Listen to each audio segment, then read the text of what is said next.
Assalamualaikum warahmatullahi wabarakatuh.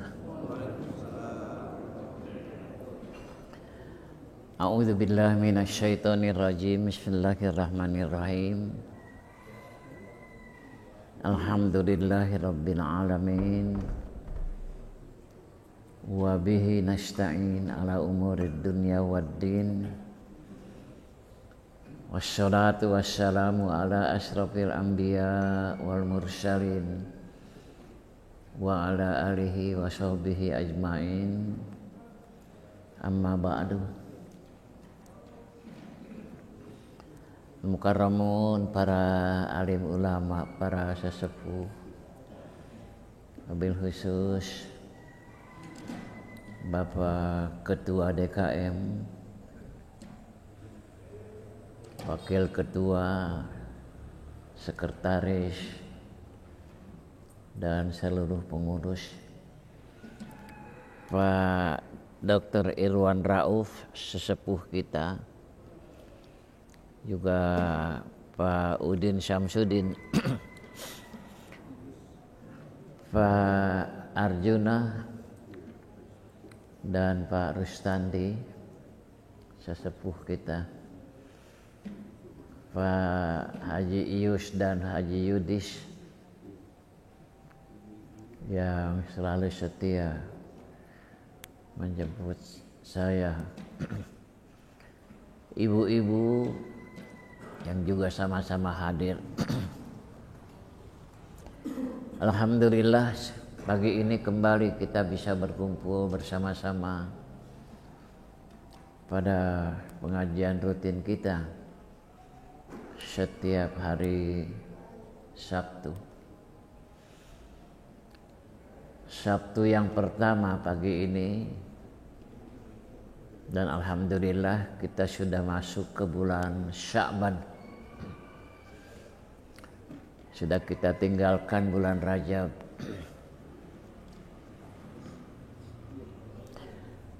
Halaman 95. Ya. Qala al-Faqih. Lapas.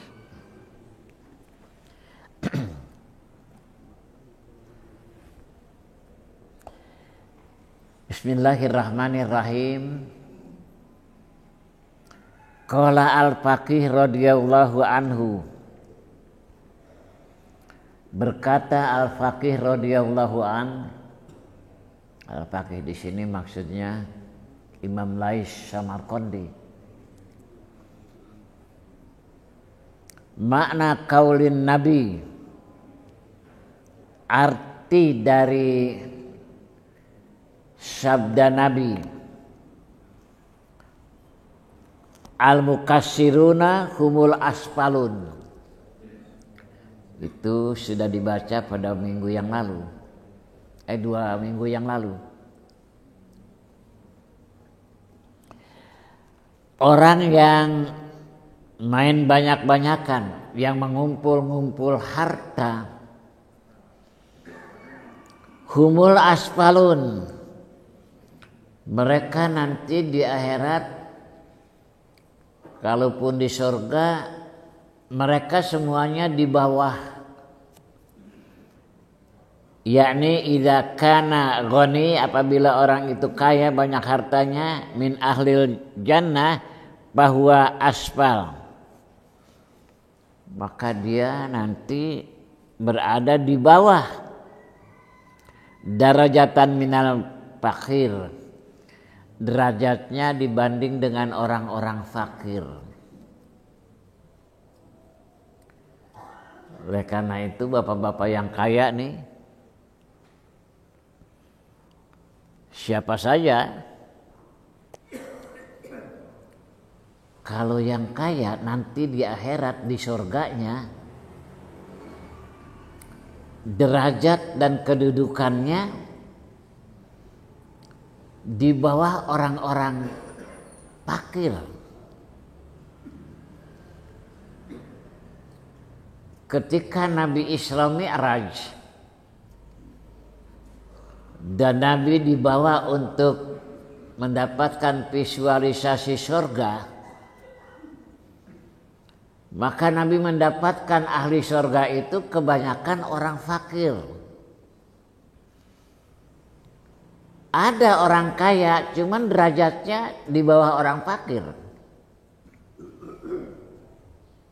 Kenapa? Karena orang fakir itu masuk surganya juga belakangan. Sebagai dampak, mereka harus mempertanggungjawabkan semua harta yang mereka miliki. Akibat dari hartanya banyak, maka mereka akan lama diperhitungkan tentang hartanya. Akan diperiksa setiap sen. Dari mana? Dan dipakai apa? Hartanya itu. Sementara orang-orang fakir, karena memang hartanya sedikit,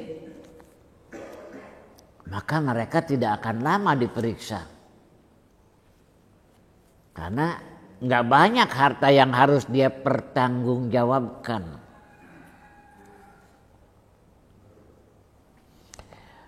Wa in kana min ahlin nar, dan kalau seandainya kata dia ahli neraka, itu tadi kalau dia masuk surga derajatnya di bawah orang fakir. Nah sekarang kalau dia masuk neraka, bahwa fiddarkil asfa minan nar, orang kaya itu nanti akan masuk neraka. Kalau dia masuk neraka, dia tempatnya di tempat yang paling bawah dari api neraka, kerak neraka. Orang yang kaya itu. Tapi bapak-bapak yang kaya jangan khawatir.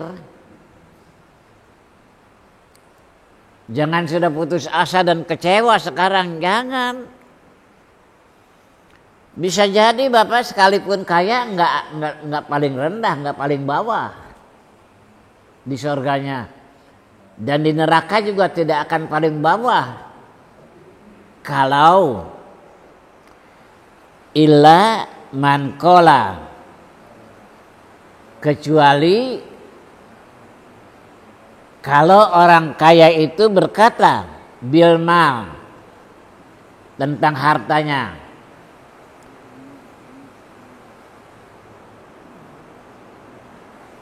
hakada, yakni yatasaddaqu min yaminihi wa yasarihi wa an khalfihi wa min baini yadaihi. Kecuali nanti dia kalau harta banyak itu, ini buat si anu, ini buat si anu, ini buat si anu, ke kanan, ke kiri, ke depan, ke belakang rumahnya. Kebagian semuanya Pak Arjuna.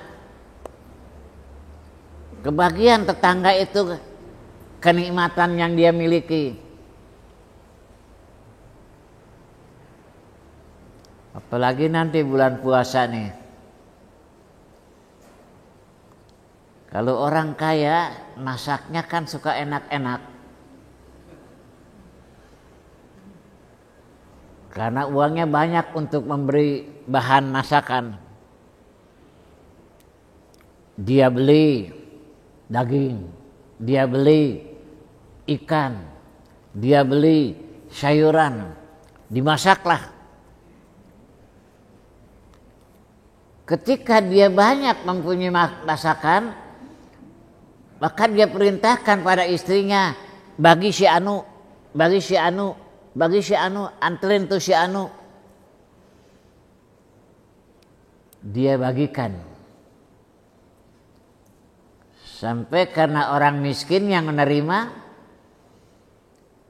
ketika dianterin masakan yang enak-enak, ketika dia berbuka Pak Arjuna, dia cepat-cepat memakan yang kiriman orang kaya itu. Nah kalau demikian yang terjadi, maka nanti orang yang kaya itu justru akan mendapatkan pahala puasa lebih banyak dari yang miskin. Kenapa? Sebab kata Nabi dalam khutbah beliau, ketika 2 hari lagi mau bulan puasa, Nabi berkhutbah. Di dalam khutbahnya Nabi berkata, man fattara shaiman, siapa saja yang memberi buka kepada orang yang berpuasa, kana lahu ajrun, dia akan mendapatkan pahala ka ajri shaim, seperti pahala orang yang berpuasa yang buka dari apa yang dia beri. Makanya dalam hadis itu dikatakan bulan Ramadan itu diberi nama Syahrul Muasyad, bulan berbagi, Pak Yus, berbagi. Kalau yang begitu mah orang kayanya nggak akan paling bawah di surganya, nggak akan kalah dengan orang yang fakir, karena dia justru kepada orang-orang fakir dia beri. Oleh karena itu saya serukan kepada orang-orang yang kaya di sini, nanti bulan Ramadan saya harapkan kalau Bapak masak masakan yang lezat-lezat, jangan lupa tetangga. Jangan sakiti tetangga. Sesuai dengan sabda Nabi. Kata Nabi, la tu'zi jaroka birihi kidrika. Pak Arjuna, jangan kau sakiti tetanggamu dengan bau periukmu. Artinya bau masakan. Kalau Bapak masak yang harum sampai ke tetangga, beri. Bapak bikin semur. Semurnya pakai kembang pala, Pak. Biji pala itu kan ada luarnya, ada yang merahnya ya. Itu kalau dipakai masak semur, Pak Budi, itu akan harum. Tetangga semuanya akan mendapatkan bau dari masakan kita. Kalau kita masak yang semacam itu, kita nggak memberi kepada tetangga, berarti kita telah menyakiti hati tetangga. La tu'zi jaroka biridkidrika. Jangan kau sakiti tetanggamu dengan bau periukmu. Faqalilun mahum, tapi sangat sedikit orang kaya yang setiap hari itu dia bilang kepada istrinya, kepada anaknya, kepada pembantunya, nih anterin si anu, nih anterin si anu, bagi si anu. Enggak banyak itu. Enggak banyak yang begitu. Kata Imam Lais As-Samarqandi, enggak banyak. Orang yang senang berbagi, enggak banyak. Kullama yujadu, sangat sedikit terdapat orang kaya yang semacam itu. Masalu hadza, fil agniya, pada orang kaya. Lianna as-syaitan, karena setan itu yuzayyinu lahum amwalahum fid dunya. Setan itu selalu membisikkan kepada orang yang kaya, bagus, menganggap bagus kalau dia itu bersenang-senang dengan kekayaannya, tidak ingat tetangga, tidak ingat saudara, bahkan tidak ingat orang tua. Kata setan, bisikan setan kepada orang yang kaya, nggak usah ngasih tetangga. Kenapa, enak aja dia. Kerja enggak, apa enggak, makan pengen enak. Enggak usah ngasih saudara. Saudara mah ada rezekinya masing-masing. Rezeki mah urusan Allah, oleh karena itu jangan bagi. Kata setan bagus itu. Setan membisikkannya bagus. Oleh karena itu bapak-bapak, kalau pada diri bapak ada perasaan, nggak perlu ngasih tetangga, nggak perlu ngasih saudara, bapak kesetanan.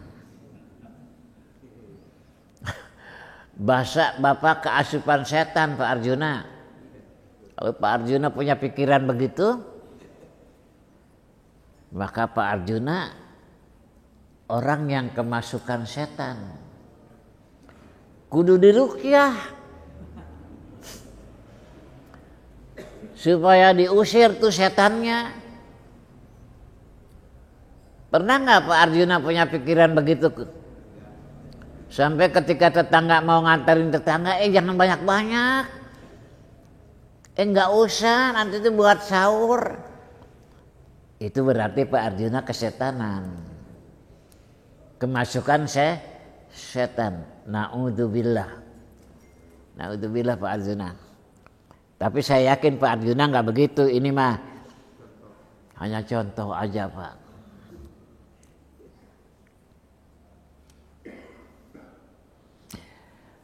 Waruya anin nabi annahu qala.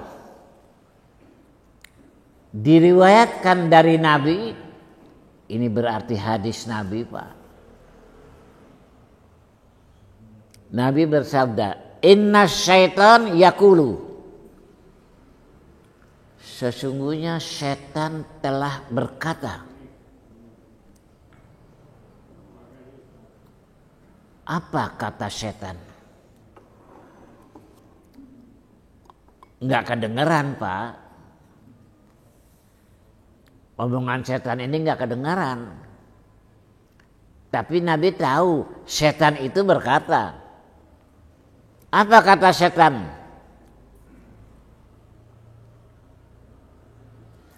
La yanju al-ghani min ihda salasin. Orang kaya tidak akan selamat dari 3 kejelekan. Orang kaya dia akan ditimpa kejelekan salah satu dari 3. Mana orang kaya? Coba renungkan. Masuk yang mana kita di antara yang 3 ini?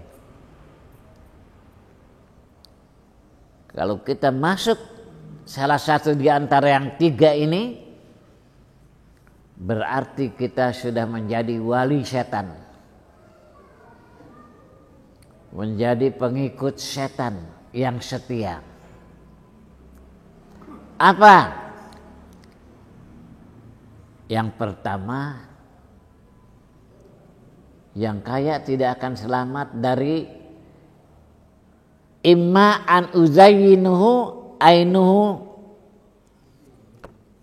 melainkan aku akan hiasi matanya,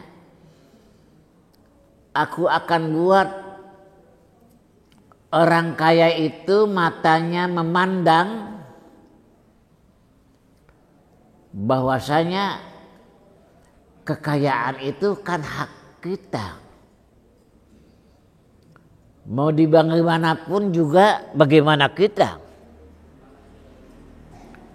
Orang lain nggak perlu ikut campur, nggak bisa ikut campur. Akibatnya dia tidak selamat. Dari apa?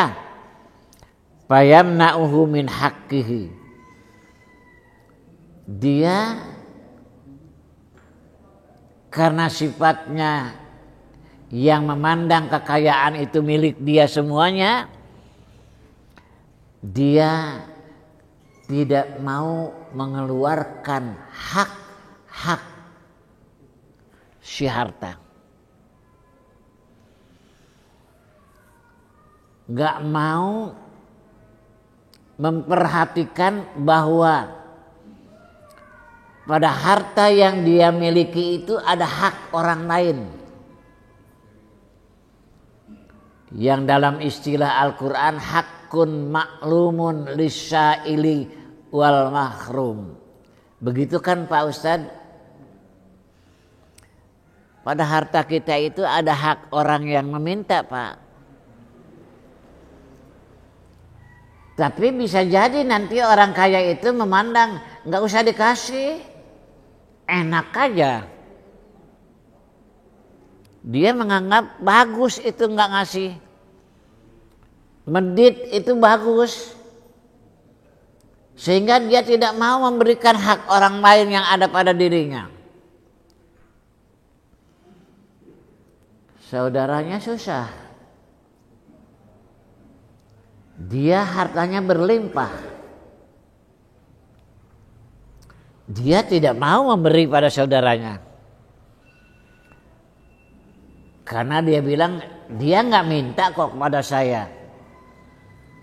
Berarti orang ini telah menahan hak orang lain yang butuh, sekalipun dia tidak meminta, tapi dia tahu bahwa orang itu butuh. Maka setiap orang yang melihat saudaranya butuh, dia ada, punya untuk membantu kebutuhan saudaranya itu, maka kalau dia tidak memberi, dia telah menahan hak orang lain yang Allah titipkan kepada dia. Bapak-bapak, harta itu titipan Allah. Harta itu titipan Allah. Kita tidak bisa menggunakannya sewenang-wenang menurut kehendak kita. Ada aturannya. Diatur oleh Allah. Wa amma syaila fala tanhar. Kalau ada orang yang minta, jangan kau tolak. Oleh karena itu kalau orang kaya ada yang minta, enggak boleh menolak permintaan itu. Orang itu harus mau memberi.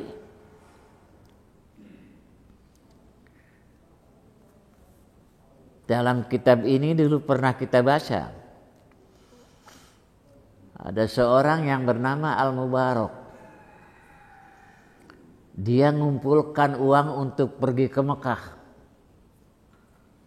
Banyak. Sampai akhirnya terkumpul uang 350 dirham. Dia berkata pada istrinya, uangku sudah cukup untuk berangkat haji. Oleh karena itu, aku akan berangkat haji sekarang. Kata istrinya, silakan. Tapi aku nggak ikut. Iya, doakan. Tapi lagi ngobrol begitu, Tiba-tiba istrinya mencium bau masakan tetangga. Lezat sekali, enak sekali. Maka kemudian kata istrinya, "Bang, tolong ke rumah tetangga, mintakan masakan yang dia lagi masak sepotong aja. Gak usah banyak-banyak." Sang suami karena sayang pada istri, sekalipun malu-malu, memaksakan diri datang ke rumah tetangga, ngetok pintu, "Assalamualaikum." Dibukakan pintu. Ada ibu-ibu yang tua. Bertanya, "Tuan, ada keperluan apa datang ke sini?" "Aku diminta oleh istriku. Istriku mencium bau masakan yang sangat lezat dari rumahmu. Oleh karena itu aku minta sepotong aja. Untuk istriku, bukan untuk aku." Nangis si ibu itu. "Tuan, aku tidak bisa memberi." "Kenapa?" "Karena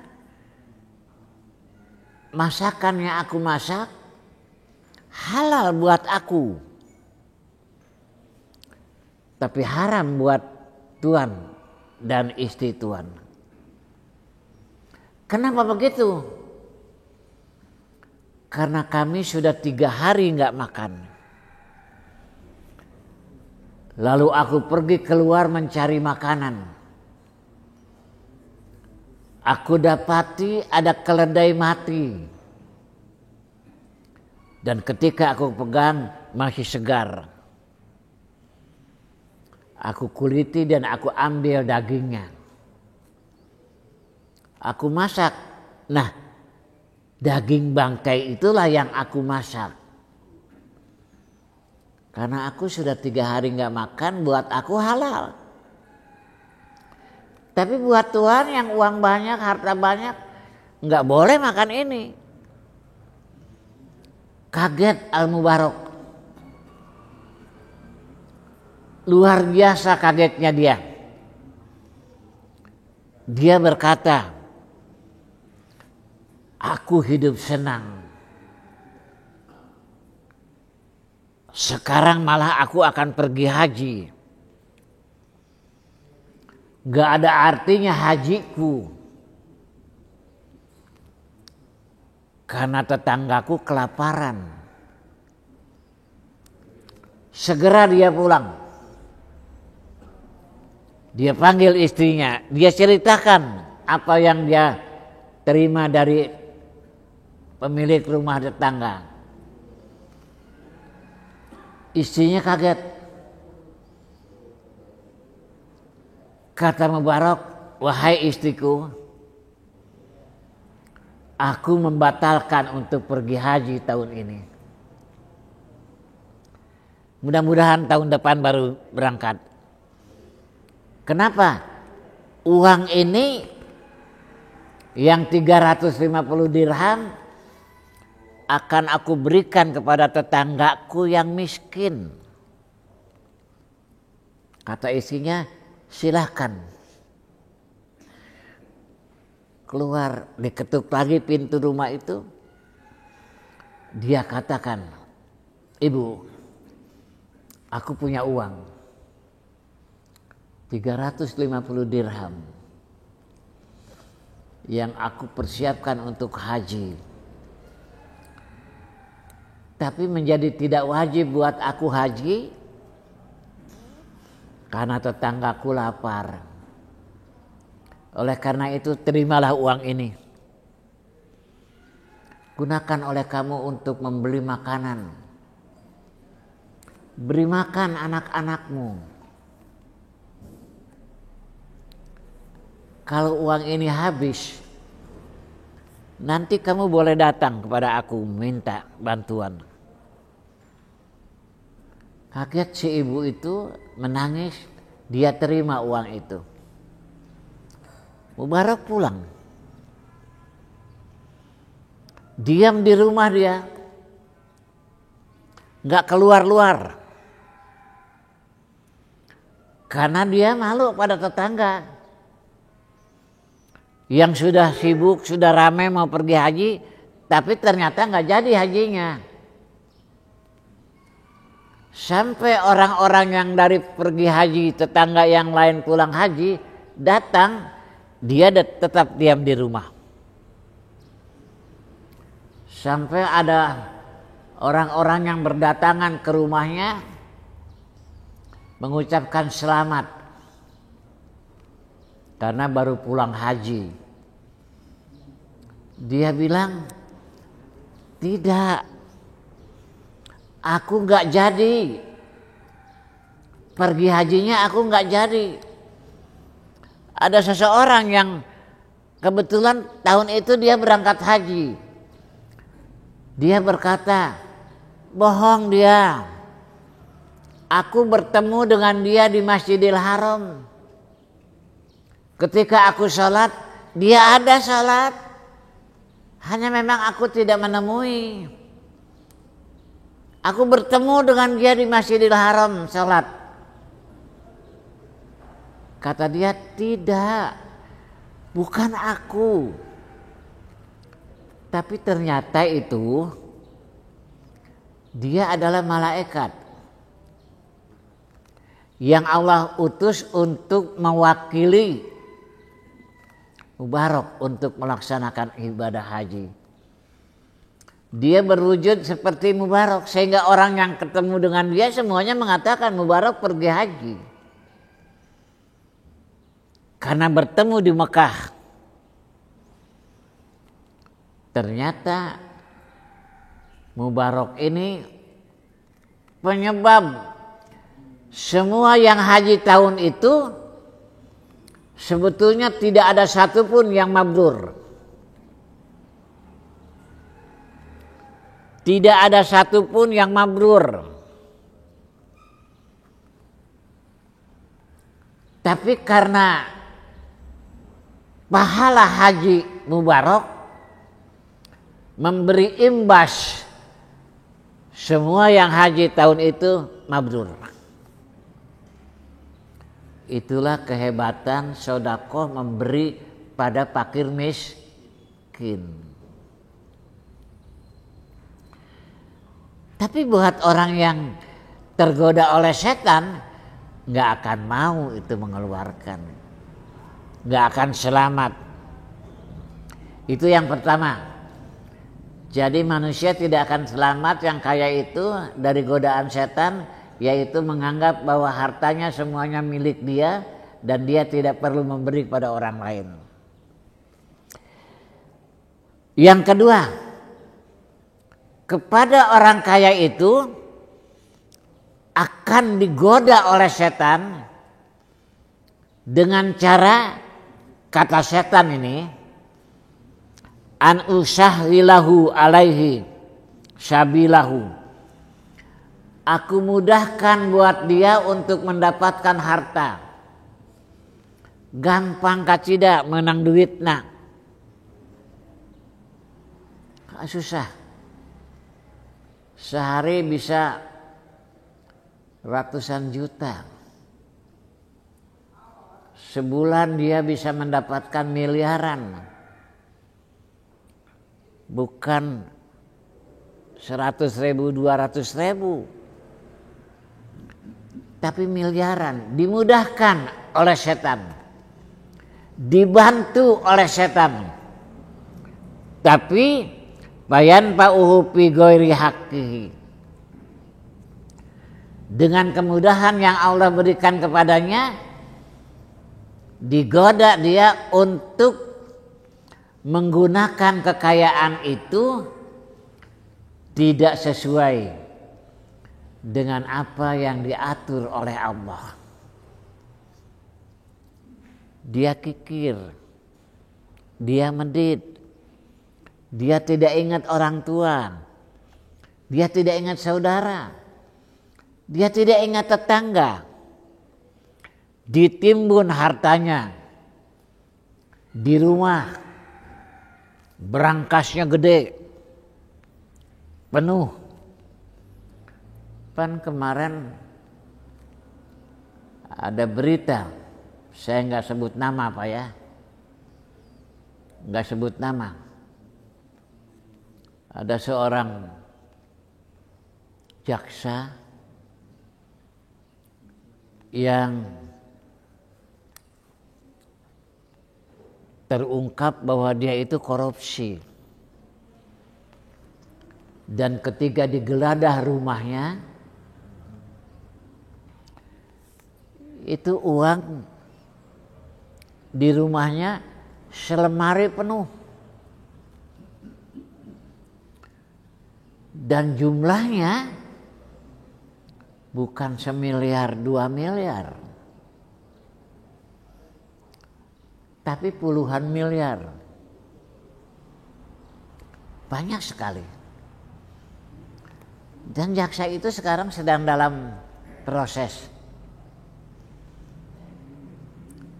Itulah orang kaya, ada yang tidak selamat dengan godaan setan, yaitu dimudahkan mencari uangnya, tapi disulitkan memanfaatkan uang itu ke jalan yang benar. Akhirnya dia tidak selamat. Orang kaya yang tidak selamat. Yang ketiga, orang kaya bisa jadi yang dua tadi selamat dia. Tapi yang ketiga, kemungkinannya yaitu wa imma ayyuhibbuhu fi qalbihi. Dia digoda oleh setan, dia dicerebuskan oleh setan, dia sangat mencintai hartanya. Yuhibbuhu, dia cintai hartanya, dia sayangi sekali hartanya. Bayaksibuhu bighairi haqqihi, dalam mengusahakannya dia sama sekali tidak sesuai dengan aturan, sehingga dia dalam mengumpulkan uang itu tidak sama sekali berpikir halal atau haram,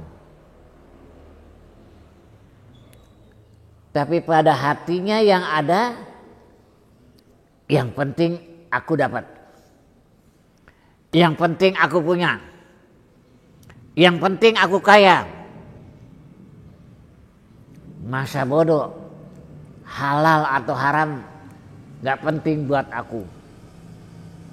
Sebab zaman sekarang jangankan cari uang yang halal, yang haram aja susah. Oleh karena itu sudah, jangan pikir halal dan haram, yang penting ada. Ini godaan yang ketiga Pak Arjuna. Selamat gak kita dari 3 godaan ini? Kalau selamat, alhamdulillah. Tapi kata setan, nggak akan selamat. Pasti yang kaya itu salah satu di antaranya terjadi pada dirinya. Yang dengan terjadi pada dirinya hal yang semacam itu, dia tidak selamat hidup di dunia, dan dia juga tidak akan selamat hidup di akhirat.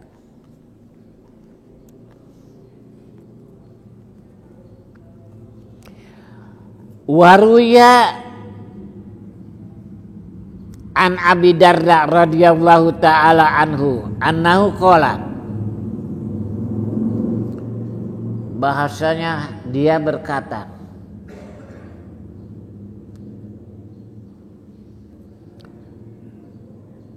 bu'isan nabi wa ana tajirun. ketika Nabi diangkat menjadi utusan Allah, aku adalah orang yang kaya raya, tajir, orang yang kaya. Karena aku kaya, fa'aradtu ayyajtami'a li at-tujjar ma'al ibadah. Aku berpikir untuk menghimpun dagang dan ibadah. Aku ingin ibadah aku baik, tapi usaha tetap baik. Itu keinginanku. Falam yajtami'a, maka ternyata nggak bisa. Kalau aku sibuk dengan mencari rezeki, ibadah nggak bisa aku lakukan dengan baik. Tapi sebaliknya, kalau aku ibadah, maka aku tidak bisa mengumpulkan harta. Nggak mungkin antara mengumpulkan harta dengan ibadah bersatu. Kata Abu Darda. Akhirnya para patut tijaroh. Aku lepas berniaga. Aku kurangi kesibukanku dalam mencari uang. Wa aqbaltu alal ibadah, dan aku cenderung untuk mengutamakan ibadah. Maka ternyata bisa. Kurangi cari uang, perbanyak ibadah, bisa. Tapi kalau harus sama, nggak mungkin. Kata Abu Darda. Pak Arjuna, kata Abu Darda begitu. Oleh karena itu, kata Abu Darda, fawalladzi nafsi biyadihi, maka demi yang jiwaku ada di tangannya, artinya demi Allah, ma'uhibbu annali, aku tidak senang, aku tidak ingin, aku punya hanutan, ruko. Hanut itu toko, Pak. Aku nggak mau punya toko ala babil masjid, di depan masjid. Aku nggak mau tempat usahaku di depan masjid. La tahfazuni fihi salatun, karena kalau rumahku, tokoku ada di depan masjid, salatku nggak akan terpelihara. Salatku nggak akan benar. Sebab sudah barang tentu, sudah pasti yang namanya toko banyak yang belanja. Yang belanja itu banyak sekali yang tidak mikirin sholat. Oleh karena itu bisa jadi pada waktu datang waktu sholat, datang yang belanja. Oleh karena itu gak mau aku punya toko di depan masjid. Karena itu dia berupaya jauh dari masjid, tokonya itu, supaya dia bisa ketika menjelang waktu sholat, dia tinggalkan tokonya, dia berangkat ke masjid. Fa'arbaha ala kulli yaumin arba'ina dinaron. Dengan rumahku jauh, mohon maaf, dengan tokoku jauh dari masjid, ternyata aku setiap hari mendapatkan keuntungan 40 dinar. Dinar itu uang emas Pak Arjuna, bukan dirham. Ternyata lebih berkah. Ternyata lebih berkah. Karena itu aku akan berupaya dalam hidup mengutamakan ibadah. Dengan mengutamakan ibadah, rezeki Tuhan datangkan dengan mudah. Buktinya setiap hari aku mendapatkan keuntungan 40 dinar. Fa'atasaddaqu biha, dan karena aku banyak mendapatkan rezeki sampai setiap hari itu 40 dinar, aku bisa sedekah. Aku sedekahkan hasil usahaku itu fisabilillah, di jalan Allah. Kila ditanya Abu Darda, ya Abu Darda, lima takrahu zalika?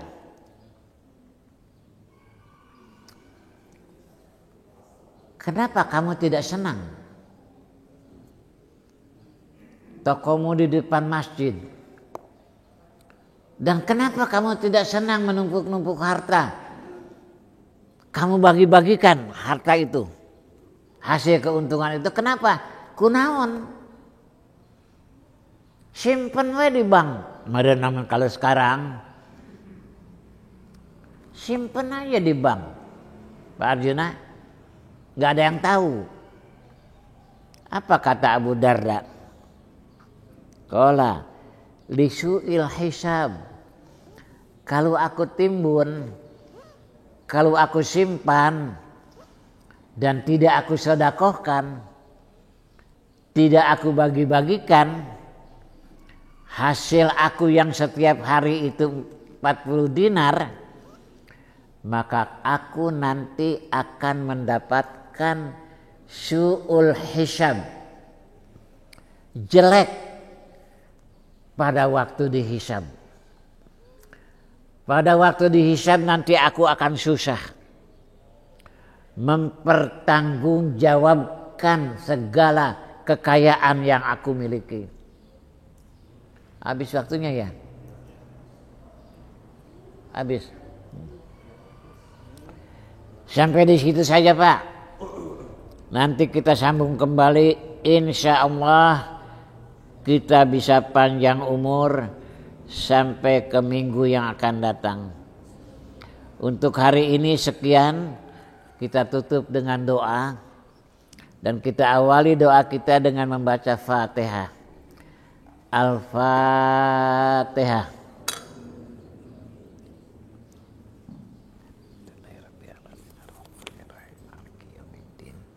Iyyaka na'budu wa iyyaka nasta'in. Shiratal mustaqim. Shiratal ladzina an'amta 'alaihim ghairil maghdubi 'alaihim waladdallin. Bismillahirrahmanirrahim. Allahumma shalli ala sayyidina Muhammadin fil awwalina wal akhirin. Wa sallim wa radiyallahu ta'ala an kulli sahabati rasulillahi ajmain. Amin ya rabbal alamin. Alhamdulillahi rabbil alamin. Hamda syakirin, hamdan naimin, hamda yuafi ni'amahu wa yukafi'u mazidah. Ya Rabbana lakal hamdu kama yanbaghi li jalali wajhikal karimi wa azimi sultanik.